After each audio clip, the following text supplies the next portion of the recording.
Bismillah, Assalamualaikum warahmatullahi wabarakatuh. Alhamdulillahi ala ihsanih, wa syukru lahu ala taufiqihi wa amtinanih. Wa ashhadu an la ilaha illallah wahdahu la syarika lah ta'ziman li sya'nih. Wa ashhadu anna Muhammadan abduhu wa rasuluh da'iyan ila ridwanih. Allahumma salli wa sallim ala nabiyyina Muhammadin wa ala alihi wa ashabihi wa man tamassaka bi sunnatihi ila yaumiddin, amma ba'du. Kaifa halukum ayyuhat talabah, a'azzani Allah wa iyyakum. Bagaimana kabar antum semua siswa-siswi yang semoga dimuliakan oleh Allah Subhanahu wa taala. Taib, pada pertemuan kali ini ya, alhamdulillah Allah masih memberi kesempatan kepada kita untuk melanjutkan aktivitas kita kembali ya, terutama dalam talabul ilmi, yaitu menuntut ilmu. Dan pada hari ini ya, mata pelajaran kita adalah PAI, Pendidikan Agama Islam. Materinya apa? Materinya adalah Mu'jizatur Rasul, Mu'jizat Rasulullah. Yang mana pada pembahasan yang lalu kita telah membahas Mu'jizat Rasulullah yang ke-7 dan ke-8. Kali ini kita akan melanjutkan, yaitu Mu'jizat Rasulullah yang ke-9 dan ke-10. Modulnya ya, modul 4D ya. Halaman 60. Ya, silakan antum semua mengambil modulnya dan buka halaman 60. Ya, di situ ada judul Mu'jizatu syifaihi li'aini Ali bin Abi Thalib. Mu'jizat Rasulullah menyembuhkan mata Ali bin Abi Thalib. Ya, bagaimana kisahnya? Mari kita simak sama-sama. Usibat ainu Aliyin ibni Abi Talib yawma Khaybarin wa sa'ala anhu an-nabiyyu faqala an-nasu yashtaki aynahu ya Rasulullah, faja'ahu Rasulullah fabasaqa fi aynayhi wa da'alahu fabari'a ka'allam yakun bihi waja'un. Ali bin Abi Thalib pernah merasakan sakit di kedua matanya pada saat perang Khaybar. Maka Rasulullah menanyainya apa yang terjadi kepada kedua matanya. Jadi ketika itu, saat perang Khaybar, kaum muslimin mengepung Khaybar selama beberapa hari. Kemudian Rasulullah ingin menunjuk ya, pemimpin untuk mendobrak benteng-benteng Khaybar. Maka Rasulullah menunjuk Ali bin Abi Thalib. Ya, akan tetapi ketika itu Ali bin Abi Thalib sedang merasa sakit pada kedua matanya. Ya, Rasulullah menanyainya. Ya, kemudian benarlah ya apa yang dikatakan para sahabat yang lain. Wahai Rasulullah, bahwasanya Ali sedang merasa kesakitan pada kedua matanya.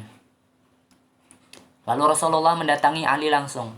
Ya, langsung menemui Ali dan meludahi pada kedua matanya, lalu mendoakannya, maka sembuhlah kedua matanya, seolah-olah tidak pernah ada rasa sakit. Nah, ini keberkahan ya, mukjizat yang Allah berikan khusus kepada Rasulullah melalui ludah bisa menyembuhkan kedua mata Ali. Ya, ini tidak bisa ditiru ya, tidak bisa dipelajari. Orang lain kalau meludah menjijikan ya. Tapi kalau Rasulullah, ludahnya membawa keberkahan. Ya, taib, inilah kisah mukjizat Rasulullah yang ke-9. Kemudian yang ke-10, yaitu mu'jizatu akhbaris syati lin nabiyyi annaha masmumatun. Seekor kambing yang memberi kabar terhadap Rasulullah bahwasanya kambing tersebut beracun. Bagaimana kambing bisa memberikan kabar? Ya, ini mukjizat Rasulullah ya, luar biasa. Mari kita simak kisahnya bagaimana. Kana Rasulullah yaqbalul hadiyah wa la yaqbalu bisadaqah. Fa ahdat lahu imra'atun min yahudi Khaybar syatan mashwiyatan fatanawala minha. Rasulullah itu menerima hadiah dan tidak menerima sedekah. Ya, ini memang khusus untuk beliau sallallahu alaihi wasallam. Ketika ada seorang perempuan Yahudi dari Khaybar memberikan hadiah berupa kambing panggang, maka Rasulullah mulai memakannya ya, karena Rasulullah ini suka. Kemudian apa yang terjadi setelahnya? Watanawala minha Bishr ibnul Barra thumma rafa'an nabiyyu yadahu thumma qala inna hadhihi tukhbiruni annaha masmumatun famata Bishr ibnul Barra fasa'alaha nabiyyu ma hamalaki ala ma sana'ti. Dan Bishr bin al-Barra ikut memakannya, kemudian Rasulullah mengangkat tangannya dan berkata, angkatlah tangan kalian, sesungguhnya daging kambing ini memberitahuku bahwa daging tersebut mengandung racun. Ya, jadi ini kisahnya itu berlanjutan ya. Yang mukjizat nomor 9 tadi, bahwasanya ketika kaum muslimin telah menang dari peperangan Khaybar, maka penduduk Khaybar itu ya, orang-orang Yahudi di Khaybar tadi itu balas dendam karena kalah dalam peperangan Khaybar. Ya, di antara bentuk balas dendamnya, mereka mengirim seorang perempuan Yahudi dengan membawa daging kambing yang telah diracun untuk Rasulullah. Ya, jadi itulah cara balas dendam mereka, ya, agar Rasulullah mati dengan diracun. Akan tetapi apa yang terjadi? Ya, Rasulullah selamat dari racun yang terdapat dalam daging kambing tersebut. Ya, tadi sudah dikatakan Rasulullah suruh para sahabatnya untuk jangan meneruskan untuk makan daging kambing tersebut. Ya, akan tetapi di antara mereka, ya, seorang sahabat yang bernama Bishr bin al-Barra sudah terlanjur menelannya. Ya, dagingnya sudah tertelan, akhirnya racunnya bereaksi. Maka wafatlah Bishr bin al-Barra, ya, karena sudah terlanjur memakan daging tersebut. Setelah itu Rasulullah menanyai perempuan Yahudi tadi, apa alasanmu berbuat demikian? Qalat in kunta nabiyyan lam yadurraka alladhi sana'tu wa in kunta malikan arahtun nasa minka. Wa hakadha najan nabiyyu minal maut bi akhbari syati lahu bi annaha masmumatun. Ya, jadi perempuan tadi itu seolah-olah ingin mengatakan bahwasanya jika engkau seorang nabi, ya, maka racun tidak akan membahayakan dirimu, ya. Jadi sekaligus ya perempuan ini ingin tahu, ya, kalau Nabi Muhammad adalah benar-benar seorang nabi dan rasul, maka dikasih racun tidak mati, ya, karena Allah akan menolongnya. Ya, ini maksud dari kalimat ini. Ya, kemudian jika engkau seorang raja, maka aku telah membuat tenang orang-orang yang ada di Khaybar. Ya, artinya kalau Nabi Muhammad bukan nabi atau rasul, ya, dimisalkan di sini seorang raja gitu ya, maka kalau diracun akan mati, ya, racunnya akan mempan, akan bereaksi terhadap seseorang. Nah, inilah kisah di mana Rasulullah selamat dari daging kambing yang telah diracun untuk beliau. Ya, Allah menolong nabi atau rasulnya dari gangguan umatnya.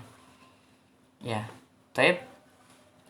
Setelah kita mempelajari 10 mukjizat yang lalu, ya, maka di antara hikmahnya dari mukjizat-mukjizat itu apa? Ya, di sini Ustadz akan menyebutkan sedikit saja hikmah dari kejadian mukjizat-mukjizat Rasulullah Shallallahu Alaihi Wasallam. Begitu juga hikmah dari kejadian mukjizat Rasul-Rasul yang sebelum Nabi Muhammad. Ya, mereka juga punya mukjizat. Di antaranya adalah, ya, hikmah dari mukjizat sebagai bukti kebenaran dakwah para nabi dan rasul, ya. Waktu itu apa? Ketika mukjizat yang keberapa, yang mana Rasulullah menampakkan terbelahnya bulan, ya. Ketika orang-orang musyrikin Quraisy meminta Rasulullah untuk mendatangkan, ya, bukti kebenaran dakwah beliau, ya, maka Rasulullah mendatangkan, yaitu terjadinya terbelahnya bulan menjadi 2. Nah, ini adalah sebagai bukti kebenaran dakwah nabi dan rasul, ya. Kemudian di antara hikmah lainnya yaitu menguatkan iman para nabi, ya. Ketika para nabi dan rasul menyaksikan mukjizat, keimanan mereka semakin kokoh dan semakin kokoh pula mereka berdakwah, ya. Jadi Nabi dan Rasul akan semakin kokoh imannya. Mereka akan lebih bersemangat karena Allah telah mengasih kejadian luar biasa, yaitu mukjizat ya kepada mereka.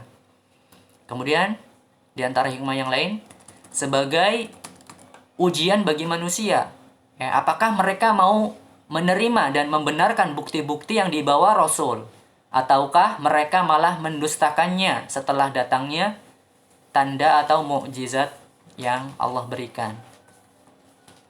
Ya, dan masih banyak lagi ya hikmah-hikmah dari mukjizat-mukjizat Rasulullah ya. Mungkin hanya itu saja yang bisa Ustadz sampaikan ya, kurang lebihnya Ustadz mohon maaf. Wallahu a'lam bishawab. Marilah kita tutup pertemuan kita kali ini dengan doa kafaratul majlis. Subhanakallahumma wa bihamdika asyhadu an la ilaha illa anta astaghfiruka wa atubu ilaik. Ya, jangan lupa untuk tetap di murojaah ya. Pelajaran yang mukjizat Rasulullah ya, dibaca lagi dari yang mukjizat nomor pertama sampai yang terakhir ini. Ya, mudah-mudahan bermanfaat. Ya, kita tutup dengan wassalamualaikum warahmatullahi wabarakatuh.